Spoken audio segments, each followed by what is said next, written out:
I am so tired of coming on this podcast every single week and telling you to stop playing T.Y. Hilton. Like, just stop it. Mikey needs help. Mikey needs help. I was like, if you don't have Jeff Wilson in here, and if you don't run it on first down, I'm going to strangle you through that TV. You should know better than everyone else. That fool tears you up when you plays you. Yeah, but Don't you want him on your team? I have him at number 25. Thank you. Fine. Todd's the reasonable one on this show. I take issue with everything he said there. Well, I really do. DeAndre Swift. He's going to break them tackles, son. That's bold. That's bold. That's putting your nuts on the table right there. Hey, there's the first time for everything. Waxing poetic over here with Todd Diamond. Dude's old. So what? He's not as old as Brady, and you're jerking him off before the show starts. I have Sutton in my top 10. I have him at number 9. Yes. You know what? I'm just canceling the league. I can't do this with you guys.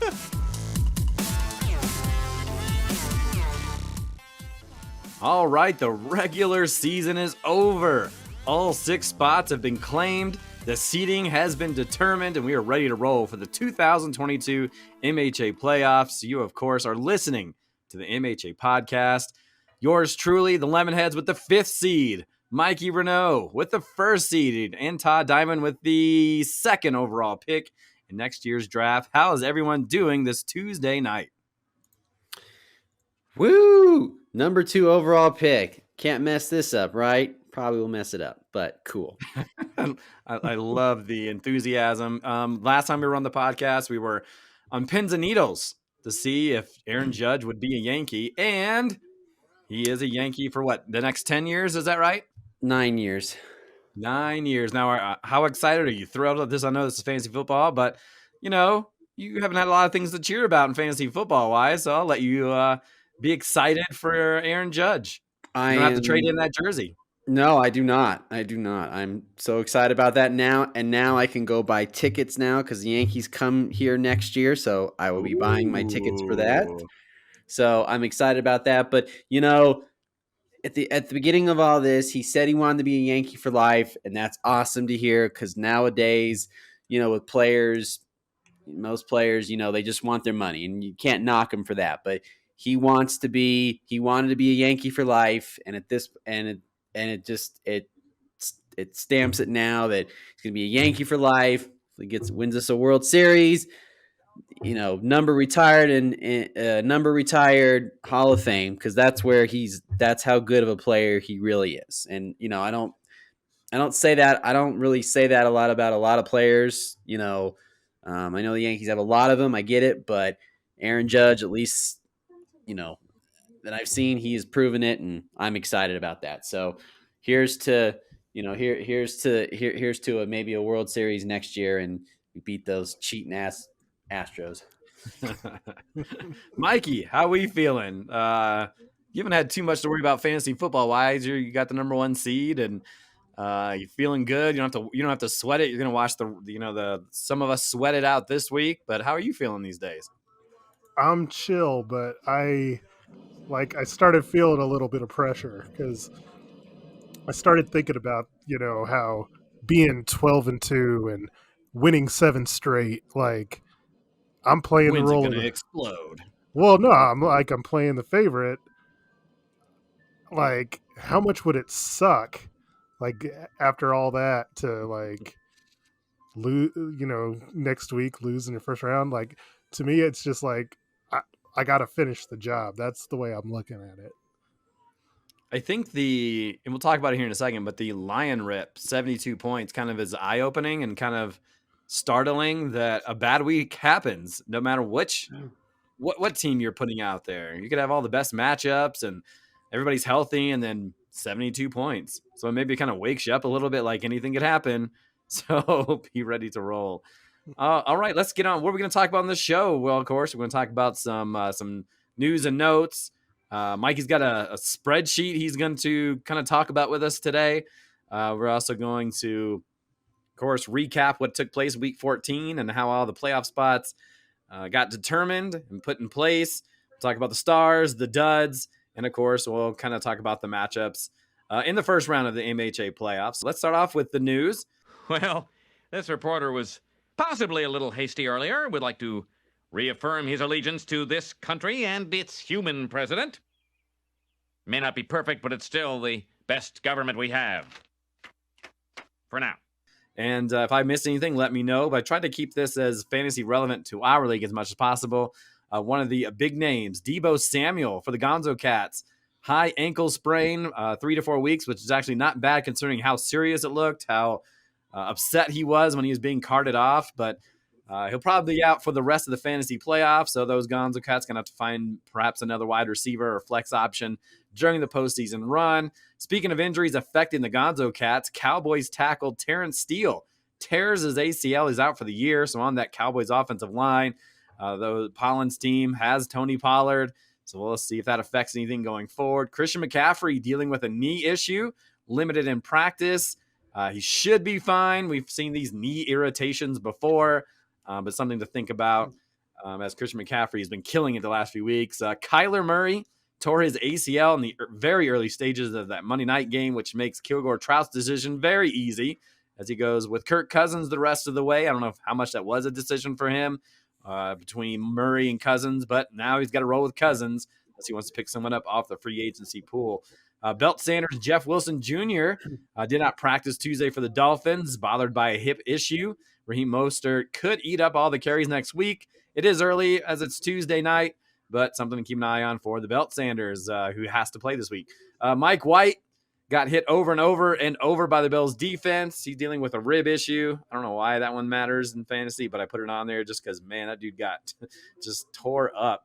A couple of Bengal wide receivers hurting these days. T. Higgins dealing with the hamstring problem. Tyler Boyd has a boo-boo on his finger. Luckily, it doesn't matter too much for this week for the Tamales who are on a bye, but who's got Joe Burrow? That's Lion Rip, so we'll see how much that plays a factor. If they get into the game this week, they take on the Buccaneers. Tyler Huntley, who came in for the injured Lamar Jackson, he suffered a concussion during their game with the Steelers. The Ravens then brought in third-string Anthony Brown. Huntley did practice today, so unless Jackson makes a miracle comeback, we'll probably see Huntley again. Important for those who have Ravens on their fantasy squads, like myself, who has Mark Andrews and J.K. Dobbins. I'm just going to mention this one because it looked awful and we're Bronco fans, but how about Russell Wilson, who got knocked the heck out against Kansas City? Was playing great and then got slammed into the Bronco turf, and then Brett Rippon came into that one. Anything I missed? Anything on your team, Miguel, that matters at all? I tried to look at everybody's squad that's playing this week or next, but I think I got everybody. Yeah, I think you did too. Man, that to me, that Kyler Murray injury is so huge for Kilgore Trout, though. It's like, yeah, and now Todd understands why, at least I hope so, why he wouldn't trade you Kirk Cousins. Kirk Cousins is can be a little bit of a roller coaster. Now he's got no choice, and so yeah, Deebo Samuel, that is huge. That's too killer. Yeah, because that offense is rolling right now, and then if you talk about Kyler Murray, we'll see how Colt McCoy does with DeAndre Hopkins, who I'm facing this week as well. So injuries might be playing a factor here down the stretch. All right, I'm going to go into the week 14. Actually, no, we're going to go into the spreadsheet. So, Mikey, kind of talk about what your thought process was into creating this, what kind of spurred it, and what did you get out of it? Well, I mean, basically what I did is I kind of like after the season taking a look at lineup construction and what teams do throughout the year, what's successful, what's not successful. It just kind of gives me a better understanding of, what teams did and how they got there. And how they screwed up, or how those teams, consistently put in the right lineup every week. Yeah. And then sometimes you get stuff that pops up that you're kind of like, the numbers say one thing, but the results say something different. And so you kind of have to dig and kind of figure out the whys to it. So, yeah, I mean, it was some work to put it together, but the end result is fun and interesting. Well, let us have it. What'd you figure out? What was some of the things that kind of came out of it that you want to share with us? Okay, so here's the biggest thing. So last year we talked about how the top 6 quarterbacks were the 6 teams that made the playoffs. Yes, I remember that. So this year, that's not the case, but there's an argument that it should be. So, All right. so the 6 teams that led in quarterbacks points for the year. Well, anyone have a guess who was number 1? Mahomes. Who has the most points? Yeah, I would assume it's Mahomes. yeah. But I mean, this is coming from a team perspective, so yeah, it's me because I had Mahomes. Oh, okay. So Mikey's team. All right. Yeah. So the top 16. So the top 6 teams were me, Aaron, Allen, NWA, Gonzo Cats, and Lemonhead. So that's 5 of the 6. So the 7th was Kilgore Trout. So the argument here is NWA is kind of the outlier in this, but Right, I 'cause could he got Justin Herbert. right, but I could looking at that, I was like, okay, so NWA finished 4th in quarterbacks. He and looking at the rest of his numbers, I was like, man, he really, really should be a playoff team. Just given Yeah, he his kind of had some bad luck, right? In terms of the teams that he played and how many points they put up against him. He put up big numbers, but the people he played put up bigger numbers, right? right, but I mean, bad luck is one thing.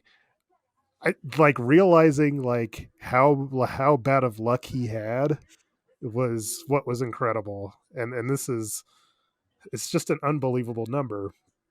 So he had 8 losses. In those 8 losses, the teams that he played averaged 157 points Goodness, per game. that's crazy. Not a lot of teams can even average. I mean, how many teams in our league even average that? A couple? And so for him to play every week and they're putting up those type of numbers? Well, I mean, nobody averaged that amount of points per game for the year. Like Okay, wow. mine was the highest, and I was averaging 145. So, yeah, you're talking about 8 games, and that was the average. That's nuts. So he easily was the team that I guess I don't know if you want to say got screwed, but kind of. Now there is something that was his fault, and I'll bring this up. NWA was the worst team in the league when it came to defense and to You talking score. about starting defenses? Correct. Okay. And the number is really, really low. 5.5 points per game from his Goodness. defense. Mm. So do you have like what the league average is that in that number? I'm sure I can easily figure that out, but I mean, let me see here real quick. Yeah, league average is 9.4. And his was 5.5. Hit 5.5. So he could have done himself some favors in those instances just by, streaming better defenses or maybe spending a little bit more time on that. But Now, did he run the same defense every week, or I mean, was it a situation where he wasn't trying at all and he just left the same one in there, except for maybe the bye week? I mean, it kind of looks like he was streaming, so he's got a couple different ones that he's been using week to week. Yeah, he was definitely streaming. He just was picking the wrong ones. Picking the wrong ones. Yeah, I mean they're different every week. He just was picking the wrong ones. So he's just, man, it's just a terrible thing. But I just thought it was interesting going through that because realistically, it's the same thing as last year where it's quarterbacks that matter more than anything else. The bottom part of those standings equaled out correctly too, because like I said, Kilgore was the 7th team. Well, after that, Eaton W, CUP, Cooper's Cousins, Chad Powers, and Butterfingers. It's almost an exact carbon copy of the standings. So less than stellar quarterback play put you out of the playoffs more than not. Oh, Todd's was awful. 35.6 was his quarterback average. She's about right. You had Cooper's Cousins with Tua, who had some pretty bad weeks down the stretch. Lamar Jackson obviously was not up to his type of game, and goodness, I'm just trying to go down the list here. Chad Powers, see Jimmy Garoppolo here. I don't know if he had someone worse than that, but yeah, it's something we talked about last year, that quarterback play is important, especially for those that made the playoffs. And even with all the teams that had backup quarterbacks, and I think most everybody did, it's too bad, like Eaton W's tried to spur his way back in with Jared Goff late. And Lion Rip had another good quarterback on his bench, and Trevor Lawrence, who kind of came around. Yeah, it's definitely interesting. Yeah, I mean, the other part is no secret is the tight end position and how garbage it is. Yeah. So I mean, obviously, I was first, but Eric, you would believe you were second. That's ridiculous. Because I started typing out my bust of the year. Mark Andrews is up there, considering he hasn't had double figures since week 6. So, but I mean, he's had 9, 8, and 6 in some of those weeks. I mean, I think Mark Andrews was so good at the beginning that it propelled him, because he had a 20-point week, a 24-point week, an 18 and 18, and not a lot. I mean, and that just, I think, I don't know, top heavy in the early stages, but outside of that, who's done well? Yeah, I mean, Chad Powers was last. He had 67 total points from his tight end position for this season. That's crazy. Travis Kelce with 200 points. I mean, Yeah. that is. Yeah, so I had 208 was my total for the year. Oh, because of the bye. Yeah. So, yeah, and then, you were, and that averaged out to 14.9. Everybody else was under 10 as far as average goes. Yeah. There you go. Quarterback or Travis Kelce in the first round, folks. Make it happen. Yeah, I mean, it just goes to show you, it's nice to have running backs and receivers, but ultimately you have got to have that quarterback if you're gonna, make a serious, run at it. I understand, and I agree. I mean, it's surprising to see Tom Brady being 6th amongst quarterbacks, but it's, he hasn't had that many touchdowns this year. What does he have? 17 compared to, Josh Allen 26, Burrow 27, Mahomes 33. But completions, baby, completions. He leads the league in completions. So there you go. It makes a huge difference. On that, Miguel, I'm going to ask you two a question. Something other leagues do, and I'm sure we've talked about it on this podcast before. It kind of changes the dynamic. But you talked about G having one of the higher point totals in the league, and some leagues will use their very final playoff seeding pick.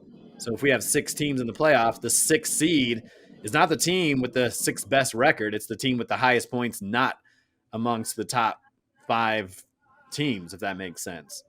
And if that was the case, NWA would be in the playoffs and not Kilgore Trout. Kilgore Trout had 1848, NWA 1876. Yeah.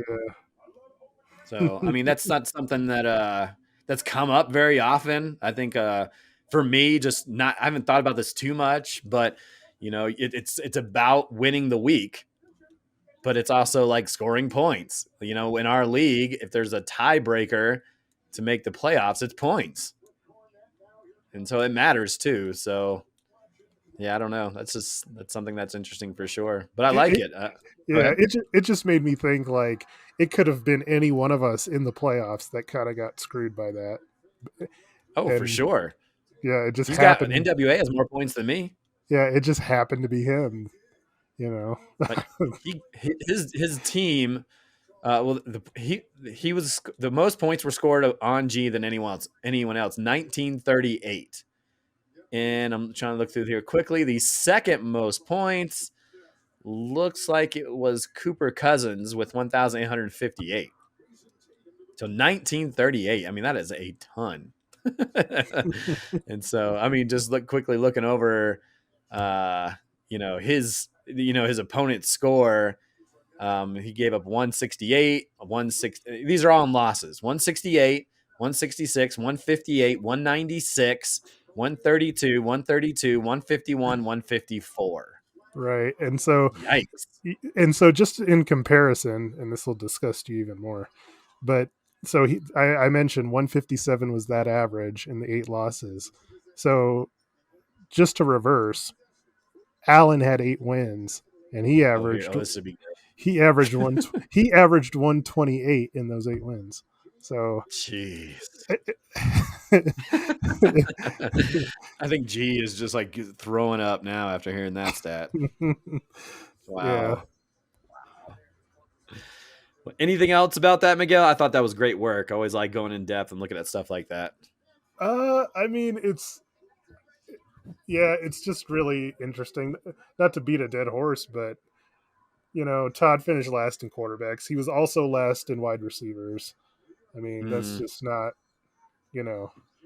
even with all those Jerry Jeudy points last week, he's still last. Yeah, Jerry Jeudy. just not gonna get it done. Interestingly enough, where did I finish in running backs? Let me Gotta see. be down there. Running backs. Todd was 10th. Oof. So Third to last. Okay. no. He was 8th. Sorry, Todd. Okay. You're 8th. All right. But interestingly enough, running backs, Allen was last, and Allen was 9th in wide receivers. So Mike Evans probably screwed him pretty good. His quarterbacks carried the day, especially early in the season because quarterback Allen hasn't put up like monster numbers of late. Yeah, it's just it's very interesting how things go sometimes. So there you go, everybody. Draft quarterbacks in the first round or Travis Kelce. Yeah, I mean Todd has the second pick. I think I've convinced him. Patrick Mahomes or Kelce, McKelsey. Can't have them both. I mean, got a whole offseason to figure it out. I mean, not that I've not made any decision, but I mean, Justin Jefferson definitely is kind of a possibility. The way he put up points this year. So just a thought. I mean, obviously still got a long way to go, but I'm not saying Justin Jefferson, but that's a possibility. He's definitely shown. And obviously it helps that Cooper Kupp got hurt, so obviously. Yeah, Cooper Kupp could be back. Yeah, but we'll see how it goes. We'll see. All right. Well, let's keep this show rolling. So we don't want to spend too much time, but I thought that was great. Great job, Miguel. Let's go into this Week 14 recap. The league's hottest team, and I kind of laid this out this way on purpose. The league's hottest team. It's also the league's number 1 seed in the Hot Tamales. They took on Cooper's cousin. Didn't really matter in terms of major playoff implications.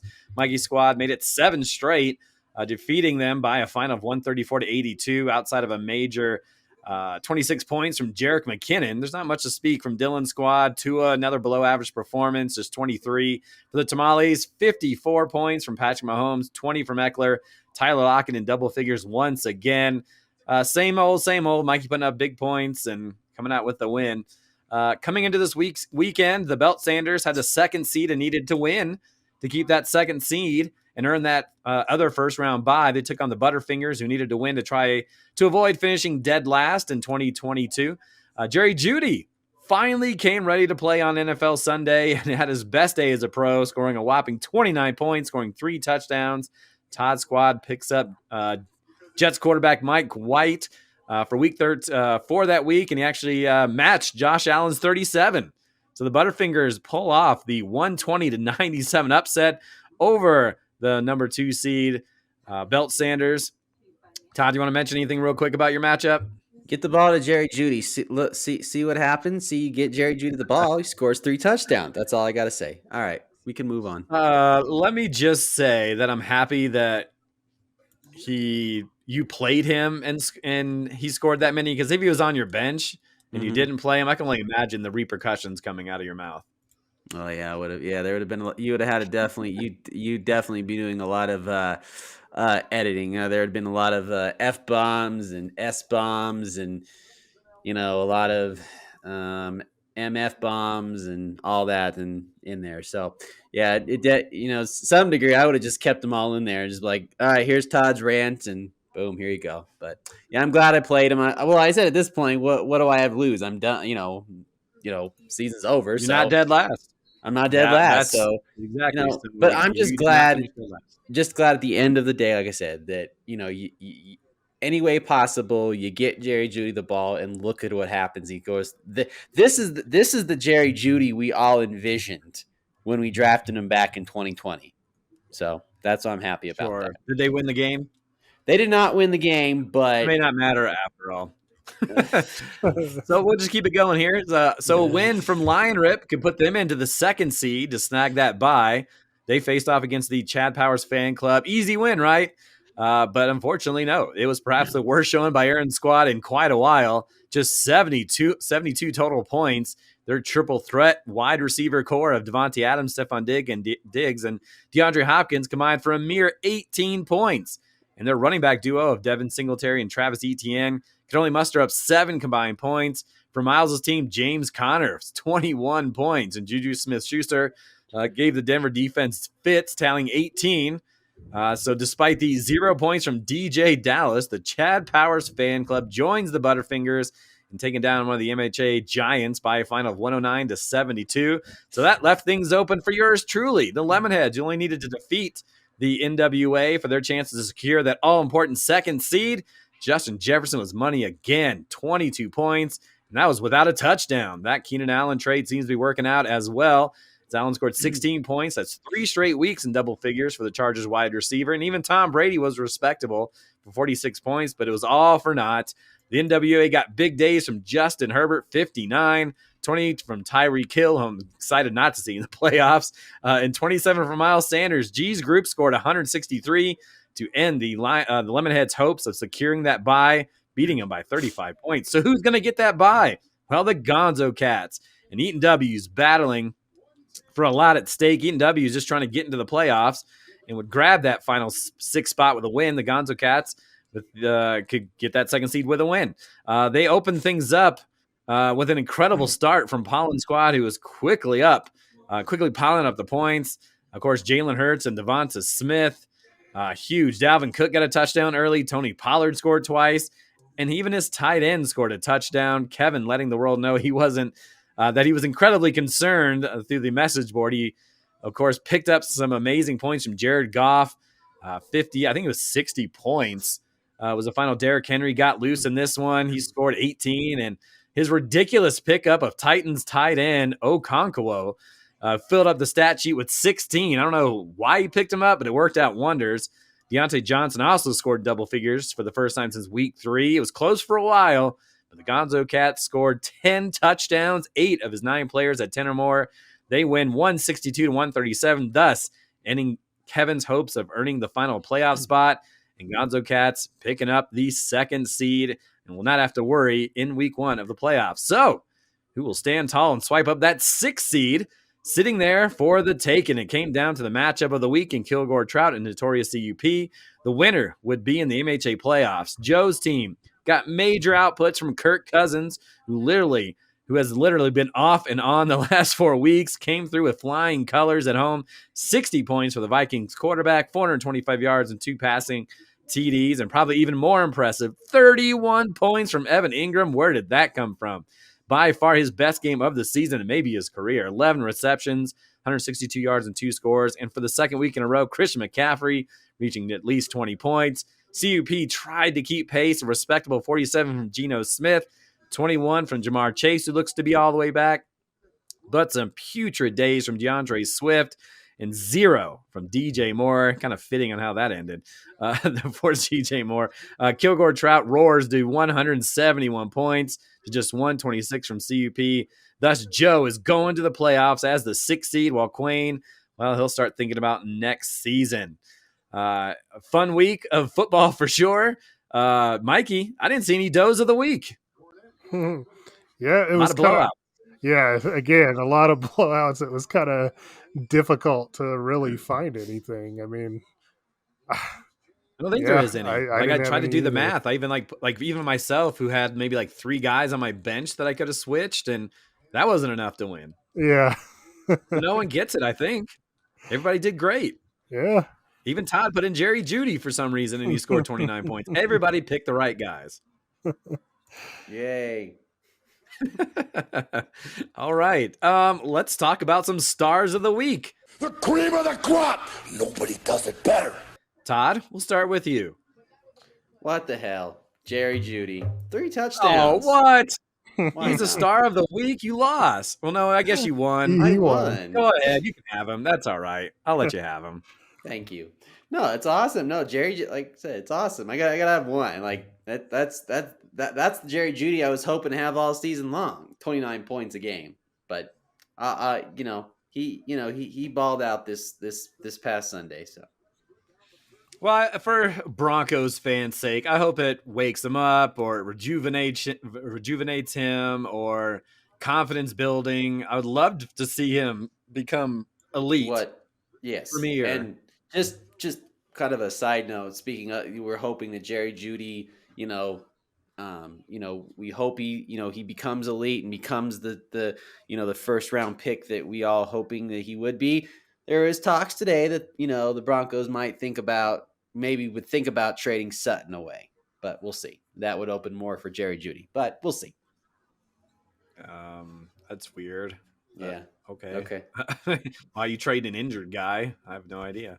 Mikey, who stood out to you? Who was a hero for their team this week? Oh, number one and big bold for me was Evan Ingram. What the Evan heck was Engram. that? What the hell? What was that? 31 points. I think it is his best game of his career. I didn't go back and look, but It has to be. yeah. The thing to me, 15 targets. Like, yeah, nice job, Joe. I mean, that's From a tight end.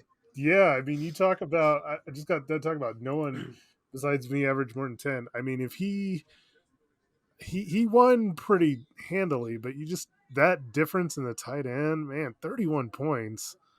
Wow, that came up big at the right time for him. Because of that performance, Evan Engram is 5th amongst tight ends. Like, he's got 101 points, and he had, 31 in that one game. Oh, So a fourth of his points came in one game. Unbelievable. Well done. Gosh,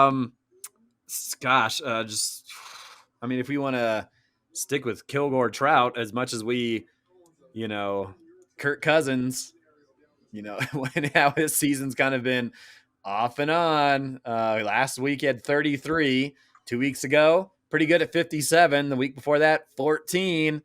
And you just didn't know what you were going to get. Now, I think most of us figured the Detroit game was going to be kind of a shootout.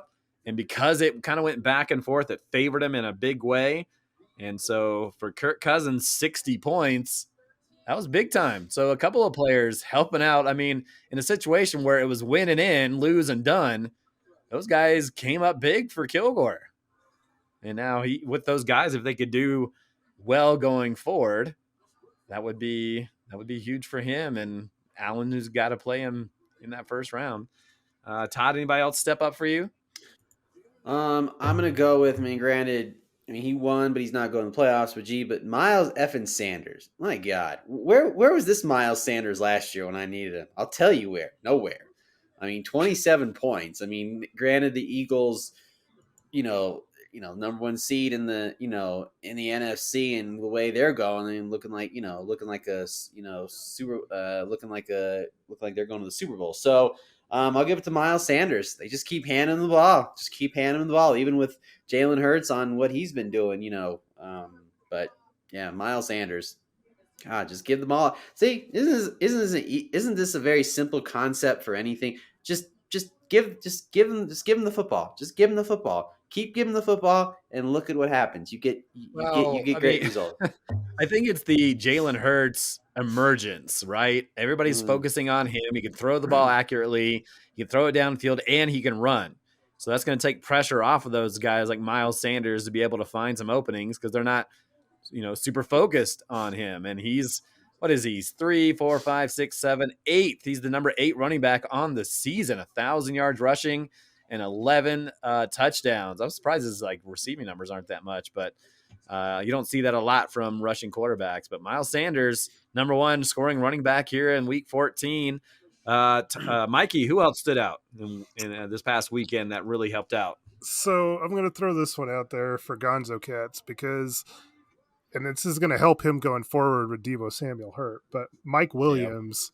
Yep, he was the guy I was going to mention next. There was a chance going into that Sunday night game where Kevin wasn't completely out of it. He had, the Miami defense, and he had Raheem Mostert, and Gonzo Cats just had Mike Williams, and Mike Williams has not been able to stay healthy all year long, and he was just coming back, his first game back in a little bit, and he quickly shut the door. He had a touchdown early in that game, 6 catches over 100 yards. It sealed the deal for Gonzo Cats to get that bye. So Mike Williams is coming back at the right time for him to kind of solidify that receiving core and help out with Deebo Samuel now hurt. Yeah, that's a big gain for sure. And he was stellar at the beginning of the season, and then he got hurt, and then he came back in week 11. He tried to run him, got hurt again, and then you kind of, the things you were hearing from folks is that, well, they'll play him. He may be on a kind of a, I don't know, pitch count is the right word, but, minutes limit or routes limit, and just comes out and balls out. So great to have that going forward. So 17 points for Mike Williams. And I'll just quickly mention, obviously, Christian McCaffrey. So we talk about 3 guys for Kilgore Trout and Evan Engram. You can mention Justin Herbert, who had 59 points, who came through in a big way, 39 completions. Jeez, just 1 touchdown. But that Chargers offense might be firing all cylinders with Williams, Keenan Allen, Palmer, and of course Eckler, who catches a lot of passes as well. All right, Todd, give me someone that really pooped in the bed at the end of the day. What, do you smell something? Do I smell something? What am I, hard of smelling? Of course I smell something. I'm gonna go with Nick There's Chubb. a lot, folks. Yeah, there's a lot. Nick Chubb, only 7 points. Ouch.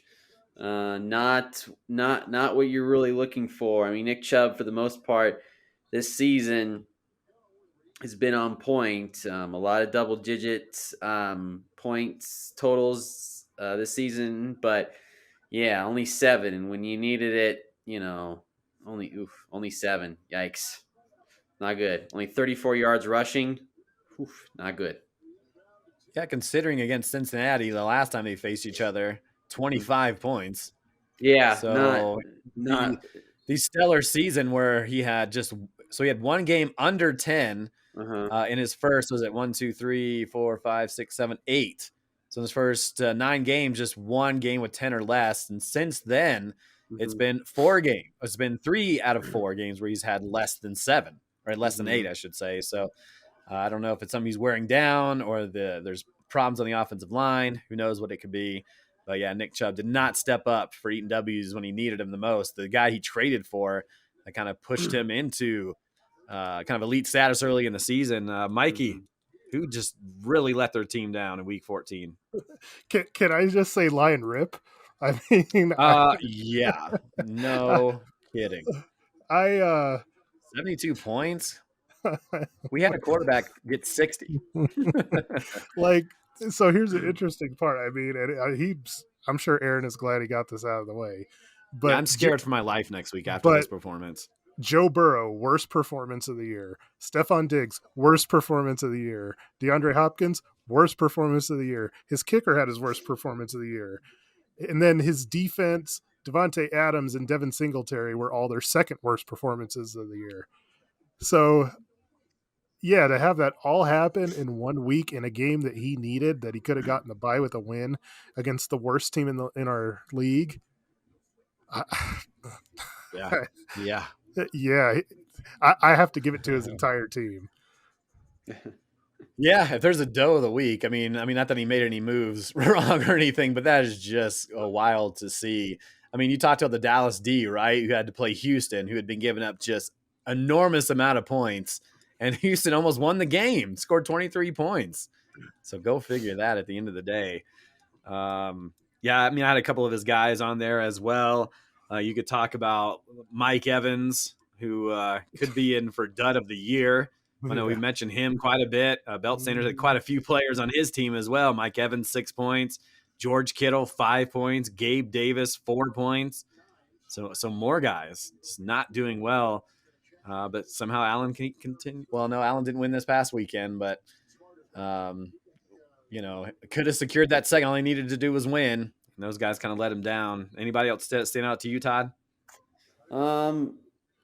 Let's go. I want to go with DeAndre Swift. Only 5 points. I know the Lions right now are looking like they're on probably playing the best football of their lives in reality, but DeAndre Swift definitely not what people envisioned when they drafted it, where he was drafted probably in the end of the first round, beginning of the second. Now, granted, Jamal Williams, but Jamal Williams didn't do anything this week either. It was just so much through the air for Jared Goff. But if DeAndre Swift is one of those, when we talk about one of those versatile running backs, then Jared Goff could have just some dump off passes or screens or something. But that's what. But I just a little disappointed. But again, we talked about earlier. We talked about a while back that Jamal Williams, when we at the end of when the season's all over, Jamal Williams is going to be like probably one of the biggest surprises in fantasy. When it is all said and done. So whatever it's worth. He's had a good season. Didn't have a good week though. No. 16 carries for 37 yards. No TDs this week. Nope. But that's just that. Mikey, who else? Who dudded it up this week? I don't know if that's a word, but it is now. So I'm going to take a W on this one when we do our end of the year podcasts, because I took a lot of heat for all of my I don't know what you want to call this. Oh, here we go. I'll say hatred, I guess, for DJ Moore.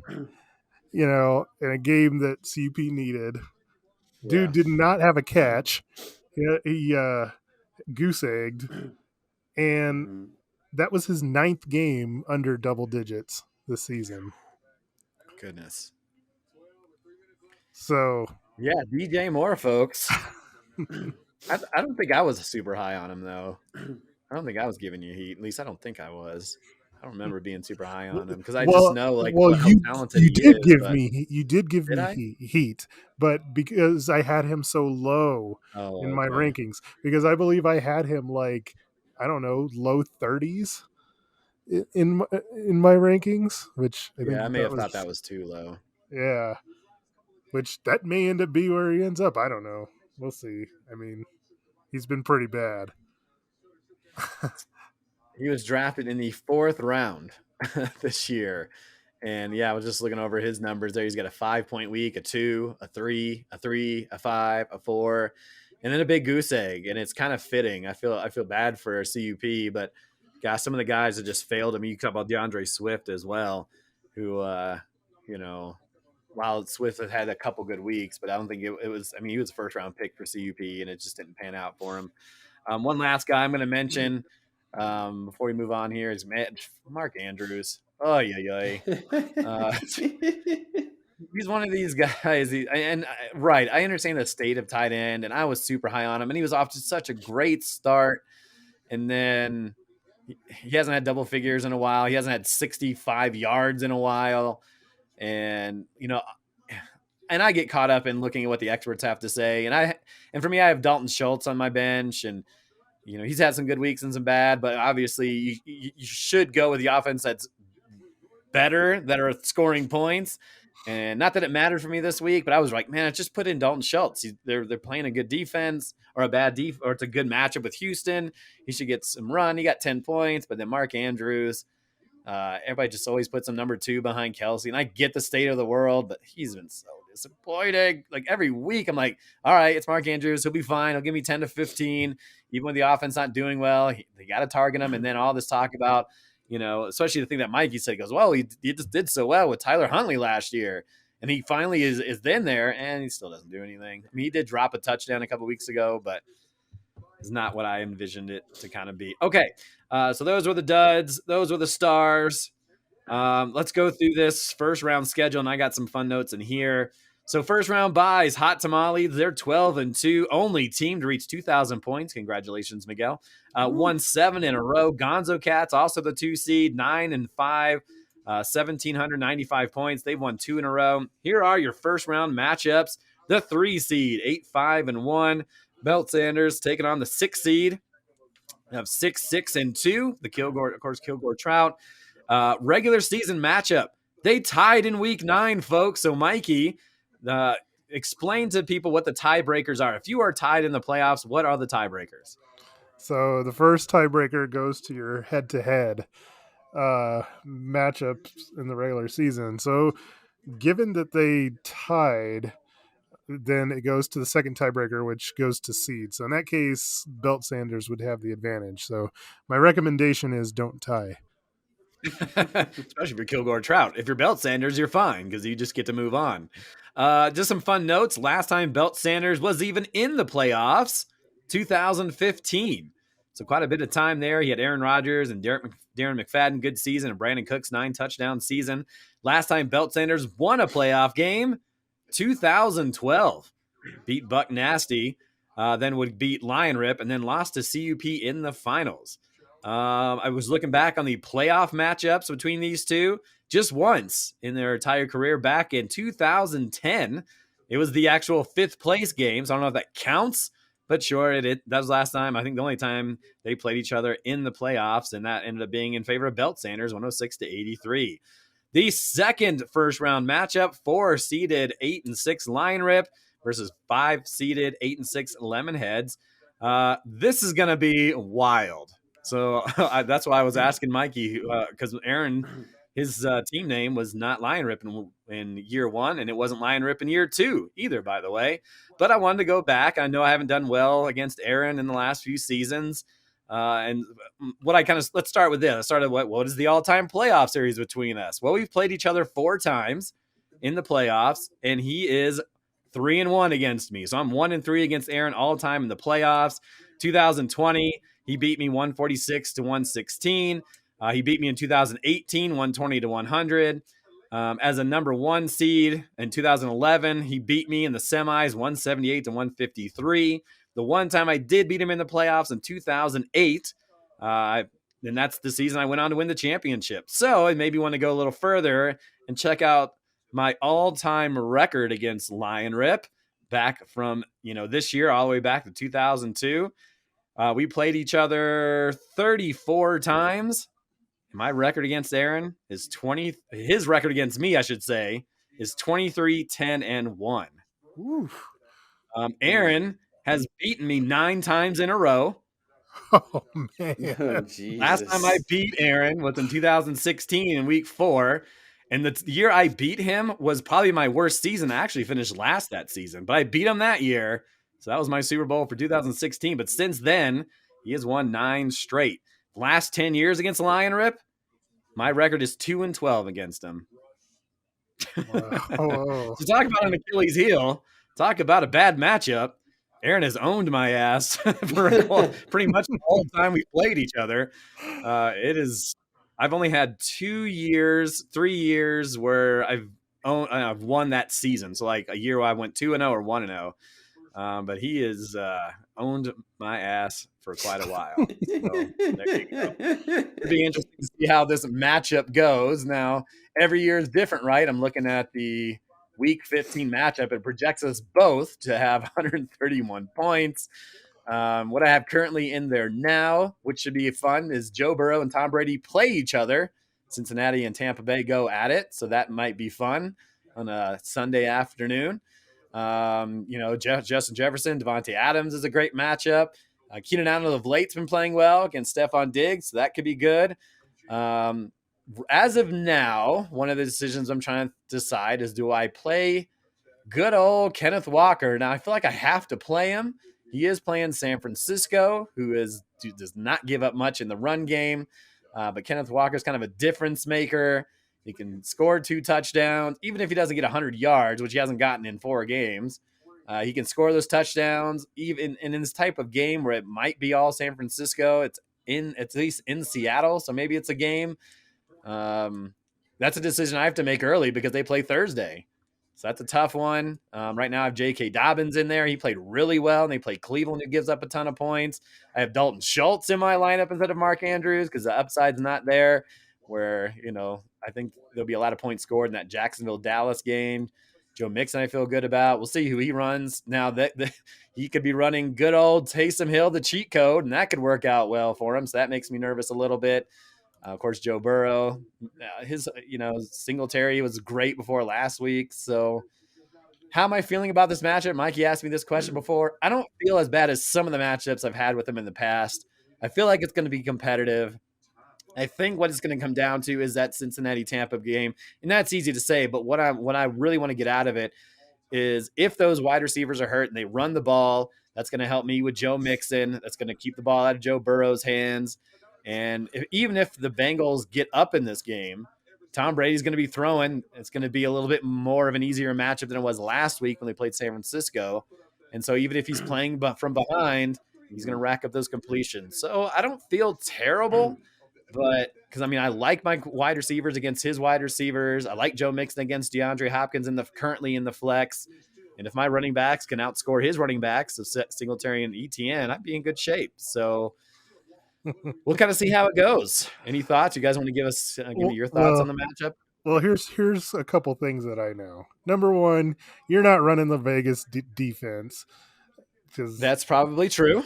I've looked at the defenses and made a couple decisions, so we'll see how that goes. Yeah, number two, Aaron's not running Daniel Bellinger at tight end. So the projection that's currently up there is not what the projection is going to end up being. But Taysom Hill is predicted to have 4 if that's who he's going to run with. He's also got Cole Kmet if he wants to run him against Philly. But I'm definitely not running the 8 points from Las Vegas defense either. So I hate that Walker's playing on Thursday. Now he practiced in full today, so I'm not worried about injury wise because that was definitely, he obviously didn't play last weekend. But that's a tough matchup. Have they played each other yet already this season? 3 points, but that was like one of his very first games. Only had 4 attempts, so I can't really gauge on how he did against him last time. So that's just one of the matchups that, he's when he's on, and even in a game where they may have to throw from on, he can catch the ball, and obviously they don't. DJ Dallas isn't really in there, and those Travis Homer and was it Tony Jones Jr. I'm not too concerned about them, so I feel like he's going to get all the run. And I don't know if I have a. I don't know if P. Ryan's better for that, and Palmer now with Williams back. Jamal Williams is the other guy, right? I could put in there, and obviously he's had some great weeks. He had 3 touchdown games. He's had 4 2-touchdown games, and then they take on a tough Jets team on the roads. That gives me pause, and so that's something I have to figure out before.